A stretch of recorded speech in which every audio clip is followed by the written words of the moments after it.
this is Pastor Jay, and this is your word of wisdom for today, and it's brought to you by the passages in Isaiah chapter 29:13 and Mark chapter 7, verse 6. These books were written 800 years apart, and yet still we have the same problem.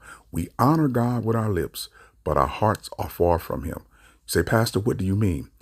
We understand traditions of men and the religious rituals that we have in church, but not all of them, if not most of them, have nothing to do with God. They simply are man-made traditions that require performance versus relationship. Get that? It requires performance versus relationship. So if you can perform well, you believe that you're having a relationship with God requires. But God told a young lady he met at the well that neither in this mount or in Jerusalem shall you worship God. But God is seeking those who are going to worship him in spirit and in truth. Now, that's a lot to unpack, but we're just going to talk about the hypocrisy of worship.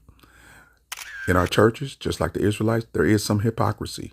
But it's your job and your responsibility not to rely on the traditions of your parents and your friends and your founder of your church, but to seek God in his word to see what he requires. And one of the things he requires is that you love justice and do mercy and walk humbly before your God. That's another thing you must unpack. But for today, we're talking about hypocrisy.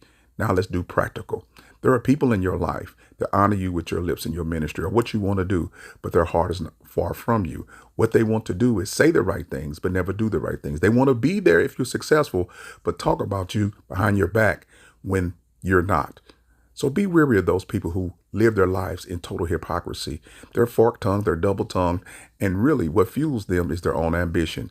If you succeed, they want to be in your corner. But if you fail, they want to say, I told you so. And they will tell people how good you are in the same breath, tell people how bad you are. So don't be like that. Don't follow traditions of men because that's what men do. Men are hypocrites by nature, but walk in the spirit and walk in truth. That means that you are honest with integrity and you love God's people, you love God's word, and you're willing to say, I'll help you and mean it and trust God that God will be a lamp unto your feet and a light unto your path.